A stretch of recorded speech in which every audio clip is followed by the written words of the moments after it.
마지막 그 2장에서는 이 거짓 선생들을 향하여서 그들은 물 없는 샘이요 광풍에 밀려가는 안개이다라고 표현을 했지요. 그가 이렇게 그들이 물 없는 샘이며 광풍에 밀려가는 안개이다라고 표현하는 것은 그와 반대되는 넘쳐나는 그 생명의 샘, 그리고 모든 광풍을 잠잠하게 하시는 그 예수 그리스도를 더욱 부각시키고 나타낸다라고 하였습니다. 베드로는 이제 3장을 통하여서 자신이 쓰고 있는 이 편지의 목적을 다시금 말해주고 있습니다. 이제 베드로후서를 마무리하는 이때에 그가 자신이 쓴 목적에 대해서 이야기함을 통하여서 이 편지를 읽는 독자들, 그 성도들에게 무엇을 말하고 싶은가를 다시금 우리에게 상기시켜 주고 있습니다. 우리 함께 1절을 다 같이 읽어보도록 하겠습니다. 시작. 사랑하는 자들아, 내가 이제 이 둘째 편지를 너희에게 쓰노니 이 두 편지로 너희의 진실한 마음을 일깨워 생각나게 하여. 아멘. 성령께서 베드로를 통하여서 작성한 이 베드로 후서를 통하여서 이루고자 하는 것은 진실한 마음을 일깨우기 위함이다라고 그 목적을 말하고 있습니다. 여기서 사용되는 일깨우다라는 것은 잠에서 완전히 깨우다, 잠을 완전히 깨우다라는 의미를 가지고 있습니다. 즉 정신을 차리게 하며 졸지 않고 완전히 맑은 상태로 만들다라는 그 의미를 가지고 있는 것이요. 베드로가 자신의 생각으로 쓴 글을 통하여서 이 진실된 마음을 일깨울 수 있다라고 그가 말하는 것일까요? 그렇지 않겠죠. 베드로는 자신이 성령의 감동을 인하여서 지금 이 편지를 작성하고 있다라는 것을 그는 알고 있었습니다. 그래서 그는 이어지는 2절에서 이렇게 말하고 있는 것이요. 함께 2절을 읽어보도록 하겠습니다. 시작. 곧 거룩한 선지자들이 예언한 말씀과 주 대신 구주께서 너희의 사도들로 말미암아 명하신 것을 기억하게 하려 하노라. 아멘. 거룩한 선지자들이 예언한 말씀이 무엇입니까? 그렇죠. 바로 구약입니다. 그리고 주 대신 구주께서 너희의 사도들로 말미암아 명하신 것, 이것은 무엇이겠습니까? 바로 신약이지요. 즉 성령께서 베드로를 통하여서 이 베드로 후서를 통하여서 말하고자 하시는 것은 너희 가운데 핍박이 있을지라도, 너희 가운데 그 거짓 선생이 있을지라도, 너희 가운데 그 종말에 대해서, 그 재림에 대해서 거짓된 이야기로 인하여서 그 유혹이 많은 그 가운데서 너희는 오직 하나님의 말씀만을 의지해라. 너희가 그 하나님의 말씀만을 사모하고 하나님 말씀만을 깨달아야 한다라는 것을 그가 말하고자 하는 것입니다. 베드로가 이렇게 말씀을 깨닫는 것이 중요하다라고 강조하고 있는 이유가 무엇이겠습니까? 바로 그가 경험했기 때문입니다. 그가 말씀을 깨닫는 것이 얼마나 중요한가를 그가 깨달았기 때문에 계속해서 말씀을 깨닫는 것이 중요하다라는 그 사실을 계속해서 말하고 있는 것이요. 그는 말씀을 깨닫는 것이 중요하다는 것을 경험하였으며 또한 이 서신을 읽고 있는, 이 말씀을 읽고 있는 그 성도들에게도 말씀을 깨닫는 것이 중요합니다. 이것을 강조하고 있는 것입니다. 그렇다면 베드로는 어떠한 경험을 통하여서 이 말씀을 깨닫는 것이 중요하다라는 것을 알게 되었을까요? 오늘 우리 새벽 기도의 시간에 나누었던 본문을 한번 살펴보도록 하겠습니다. 마가복음 8장 후반부를 우리가 새벽 기도의 시간에 함께 나누었습니다. 마가복음 8장 후반부에 보면은 베드로의 고백과 또 베드로를 꾸짖으시는 그 예수님의 모습을 우리가 볼 수 있습니다.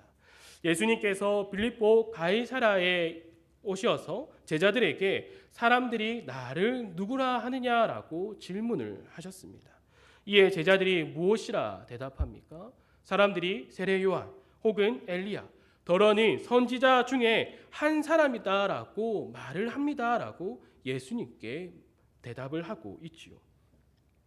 이어서 예수님은 그 제자들에게 물어보십니다. 너희는 나를 누구라 하느냐? 이에 제자들이 아무런 대답을 못하고 있을 때 그때 베드로가 대답을 하지요. 마가복음에서는 주는 그리스도신이다라고 아주 간략하게 말하고 있지만 마태복음 16장 16절에서는 그가 이렇게 고백합니다. 주는 그리스도시요 살아계신 하나님의 아들이십니다라고 고백합니다. 예수님께서 베드로의 이 고백을 듣고 베드로 그를 칭찬하고 있습니까? 그렇지 않습니다. 예수님께서는 베드로에게 그것을 정확하게 알려주고 계십니다.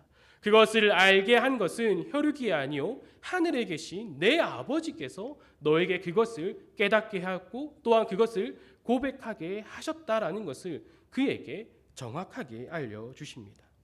만약에 여기까지만 베드로가 경험을 했다면 그는 말씀을 깨닫는 것이 중요하다라는 것을 더 늦게 깨달았을 겁니다. 그 뒤에 그가 경험하는 것이 무엇입니까? 예수님께서 죽음과 부활에 대하여서 비로소 제자들에게 가르치시자 베드로가 무엇이라고 합니까? 주여 그리하지 마옵소서. 이 일이 결코 죽게 미치지 아니하리이다라고 자신의 그 충성된 모습을 보이고 있습니다. 베드로는 아마 충성된 자신의 모습을 보임을 통하여서 예수님께 다시금 칭찬을 받고 싶었던 것이죠. 하지만 그 결과는 달랐습니다. 예수님께서 그를 책망하시면서 무엇이라고 말씀하십니까? 마태복음 16장 23절에는 이렇게 예수님께서 그를 책망하시죠. 사탄아 내 뒤로 물러가라. 너는 나를 넘어지게 하는 자로다. 내가 하나님의 일을 생각하지 아니하고 도리어 사람의 일을 생각하는 도다. 아멘.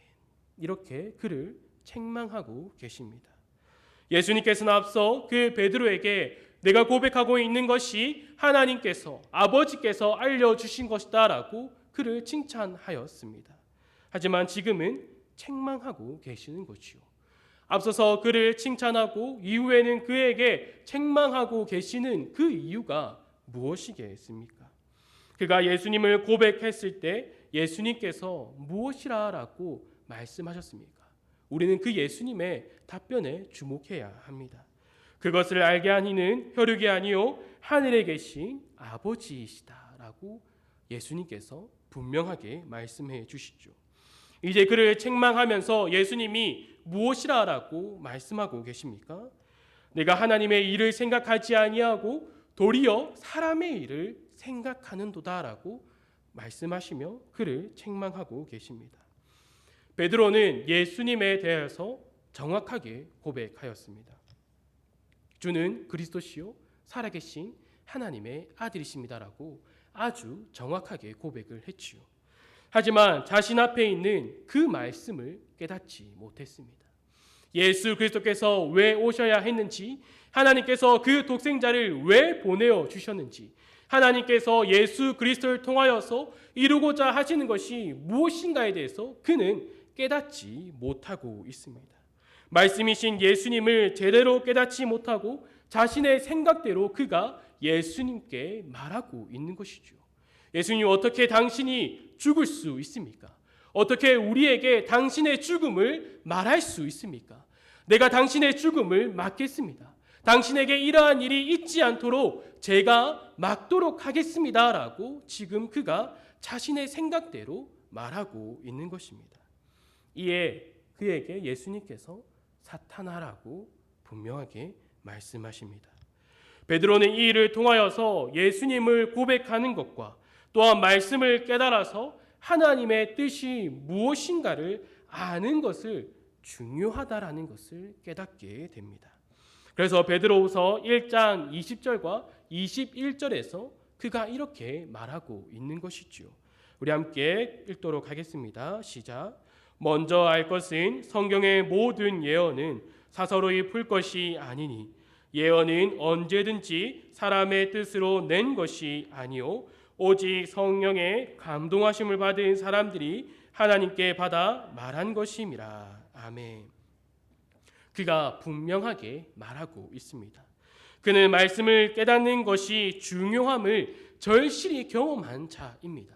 그래서 그가 이렇게 고백할 수 있는 것이요. 그가 또 말씀을 깨닫는 것이 중요하다라고 말하는 이유가 있습니다. 베드로전서 1장 23절에서 그가 이렇게 말하고 있습니다. 너희가 거듭난 것은 썩어질 씨로 된 것이 아니요 썩지 아니할 씨로 된 것이니 살아있고 항상 있는 하나님의 말씀으로 되었느니라. 아멘. 그는 무엇으로 거듭날 수 있는가를 정확하게 알고 있었습니다. 자신의 힘과 노력, 혈통으로 거듭나는 것이 아니라 살아있고 또한 항상 있는 하나님의 말씀으로 거듭난다라는 그 사실을 그는 경험하여서 알고 있었다라는 겁니다. 여기서 살아있고 항상 있는 하나님의 말씀이 무엇이겠습니까? 바로 앞에서 베드로가 말하고 있습니다. 1장 3절입니다. 우리 함께 1장 3절을 다 함께 읽어보도록 하겠습니다. 시작. 우리 주 예수 그리스도의 아버지 하나님을 찬송하려다. 그의 많으신 긍휼대로 예수 그리스도를 죽은 자 가운데서 부활하게 하심으로 말미암아 우리를 거듭나게 하사 산 소망이 있게 하시며. 아멘.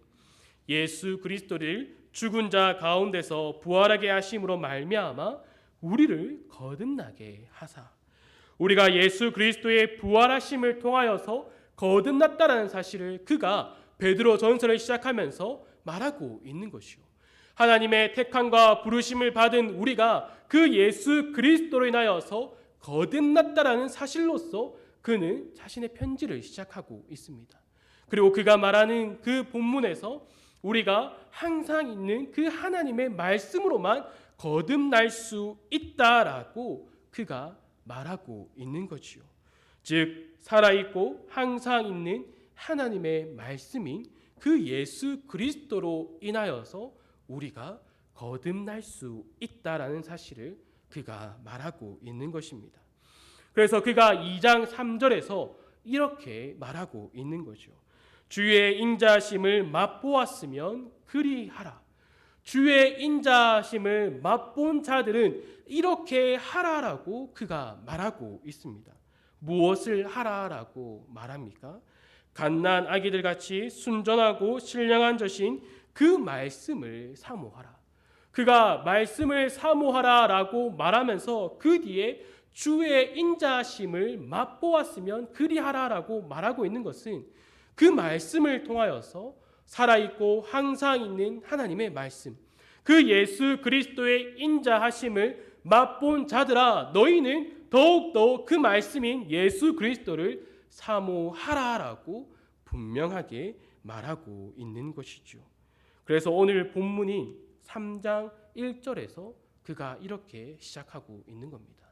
그가 자신이 이 서신을 쓰고 있는, 이 편지를 쓰고 있는 목적이 무엇인가라고 했을 때에 이 두 편지로 너희 진실한 마음을 일깨워 생각나게 하여.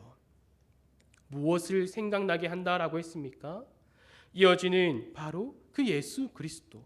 2절에서도 말하고 있는 것처럼 거룩한 선지자들이 예언한 말씀, 그 구약의 말씀들이 무엇을 말하고 있습니까? 예수 그리스도의 그림자를 표현하고 있지요. 그 예수 그리스도를 말하고 있는 것이 구약입니다. 그리고 주 되신 구주께서 너희 사도들로 말미암아 명하신 것, 그 신약의 말씀에서 말하고 있는 것이 무엇입니까? 예수 그리스도이지요. 바로 이 구약과 말씀을 통하여서 너희가 알아야 하는 것은 예수 그리스도이다. 이것을 그가 분명하게 말하고 있습니다. 말씀이 육체의 옷을 입고 오신 것을 깨달아라. 그 예수 그리스도께서 그 말씀이신 그가 너희 가운데 오셨다라는 것을 그가 말해주고 있다라는 겁니다. 그렇다면 말씀이신 그리스도를 깨닫고 사모하는 것이 거짓 선생들과 어떠한 연관이 있기 때문에 그가 2장에서 거짓 선지자들을 이야기하고 그 거짓 선생들을 이야기하고 난 뒤에 3장에서 다시금 그 말씀을 깨달아라, 말씀을 사모하라라고 말하고 있는 것입니다. 그 거짓 선지자들의 특징이 무엇이다라고 했습니까? 바로 예수 그리스도를 부인하는 자들이다라고 했습니다. 그래서 그들이 성도들을 조롱하며 무엇을 말한다라고 4절에서 말하고 있습니까? 오늘 본문 3장 4절에서 그들이 이렇게 말한다라고 하지요. 이르되 주께서 강림하신다는 약속이 어디 있느냐? 조상들이 잔후로부터 만물이 처음 창조될 때와 같이 그냥 있다 하니. 아멘. 예수께서 다시 오신다라고 약속을 하셨는데 그 예수 그리스도께서 아직 오지 아니하시고 언제 올지 모르니 그 약속이 정말로 사실이냐? 그 약속이 사실이 아니면은 그 예수 그리스도가 정말로 있느냐? 이것을 말하고 있는 거지요. 그들이 말하고자 하는 것은 그 약속이 거짓된 것이며 그 약속을 한 그 예수 그리스도조차도 없다라는 그 사실을 그들이 말하고 있는 것입니다. 그들은 계속해서 유혹함을 통하여서 예수 그리스도를 부인하도록 만들다라는 것입니다. 이러한 상황 속에서도 말씀으로 진실한 마음이 일깨워져 있다라면 흔들리지 않는다라는 것을 그가 말하고자 하는 것입니다. 또한 흔들리지 않도록 성령께서 말씀을 주신다라고 그가 고백하고 있는 것입니다. 이 말씀을 사모하는 자들에게 말씀을 깨닫게 하신다는 것이 바로 오늘 본문에서 말하고 있는 것이죠. 그래서 성도는 말씀 위에 세워져야 합니다. 그 말씀 위에 세워진 성도는 흔들리지 않습니다. 마태복음 7장 24절에서 27절에서는 우리가 잘 알고 있는 비유가 나오고 있습니다. 그러면 다 같이 읽도록 하겠습니다. 시작. 그러므로 누구든지 나의 이 말을 듣고 행하는 자는 그 집을 반석 위에 지은 지혜로운 사람 같으리니 비가 내리고 창수가 나고 바람이 불어 그 집에 부딪히되 무너지지 아니하나니 이는 주추를 반석 위에 놓은 까닭이요 나의 이 말을 듣고 행하지 아니하는 자는 그 집을 모래 위에 지은 어리석은 사람 같으리니 비가 내리고 창수가 나고 바람이 불어 그 집에 부딪힘에 무너져 그 무너짐이 심하니라. 아멘. 예수께서 이 비유를 하시기 전에 그들에게 이렇게 말씀하십니다. 나더러 주여 주여 하는 자마다 다 천국에 들어갈 것이 아니요 다만 하늘에 계신 내 아버지의 뜻대로 행하는 자라야 들어갈 것이니라 라고 말씀하신 후에 바로 이 비유를 말씀하고 계십니다. 이 비유의 핵심은 무엇입니까? 이 말을 듣고 행하는 자입니다. 이 말씀을 듣고 행하는 자는 그 말씀을 깨달은 자입니다. 그 말씀을 깨닫지 않고서는 이 말씀을 행할 수가 없지요. 그 말씀을 깨닫지 못했는데 어떻게 그 말씀대로 행할 수 있겠습니까? 또한 그 사람이 지혜로워서 말씀을 깨달았다라고 말하고 계시지 않습니다. 그가 말씀을 깨달아 반석 위에 집을 지은 것이 아니라 말씀을 듣고 깨달아 집을 그 반석 위에 지었더니 그를 보고 지혜로운 사람이다라고 말하고 있는 것이요. 또한 그 말씀 위에 반석 위에 세워진 집은 비가 내리고 창수가 나고 바람이 불어도 흔들리지 않는다라고 예수님께서 말씀해 주고 계십니다. 주 안에서 사랑하는 성도 여러분, 오늘날 세상은 재림이 없다라고 또한 종말이 없다라고 노골적으로 말하고 있습니다. 그리스도 안에서 누리는 기쁨보다 개인의 감정에 집중해라라고 말하고 있습니다. 말씀을 깨닫는 것보다 얼만큼 이 말씀을 지식적으로 알고 있는가가 중요하다라고 오늘 세상은 말하고 있습니다. 조금씩 세상과 타협할 수 있다라고 세상과 타협하고 나가라고 우리를 유혹하고 있습니다. 세상과 하나님 둘 다를 잡을 수 있다라고 우리를 유혹합니다. 사랑하는 성도 여러분, 그렇지 않습니다. 말씀으로 깨어 있어야 합니다. 말씀 외에 우리를 깨어 있도록 하는 것은 없습니다. 말씀을 깨달을 수 있도록 우리는 더욱 사모하고 기도해야 하는 것이지요. 갈수록 우리에게 주어지는 유혹들은 많아질 것입니다. 우리가 깨어있지 못한다면 그 유혹에 쉽게 넘어가는 거죠. 그 말씀을 깨닫지 못하기 때문에 우리가 반석 위에 집을 세우는 것이 아니라 모래 위에 집을 지을 수밖에 없습니다. 그때 비가 오고 바람이 불고 창수가 나면은 그것이 무너진다라는 것이죠. 하지만 오늘 우리에게 말씀해 주고 계시는 이 말씀을 통하여서 우리가 알 수 있는 것이 무엇입니까? 우리가 이 말씀들을 통하여서 깨닫고 바라봐야 하는 것은 오직 예수 그리스도밖에 없다라는 사실을 우리에게 알려주고 있습니다. 우리는 말씀을 통하여서 그 결과가 예수 그리스도로 이어져야 합니다. 말씀을 통하여서 단지 우리가 교훈으로 받아들이고 단지 우리의 도덕적인 삶이 향상되는 것으로 이어지는 것이 아니라 이 말씀을 통하여서 우리를 구원하시고 우리를 위하여서 늘 그 하나님 우편에 계시는 그 예수 그리스도를 더욱더 알아가야 하는 겁니다. 우리가 그 예수 그리스도를 알아감을 통하여서 어떻게 돼야 한다라고 말씀은 말하고 있습니까? 그를 닮아가야 한다라고 말하고 있습니다. 그 예수 그리스도를 닮아서 우리가 살아가는 모든 삶의 현장에서 그 그리스도의 향기를 나타내야 한다라고 우리에게 말씀하여 주고 계십니다. 주 안에서 사랑하는 성도 여러분, 말씀을 읽을 때마다 그 말씀을 깨닫게 해달라고 기도하시기 바랍니다. 그리고 그 깨달은 말씀을 마음에 새기어서 그 예수 그리스도를 향하여 달려갈 수 있도록 힘과 또한 열정과 그 모든 것을 허락해 달라고 우리는 기도해야 합니다.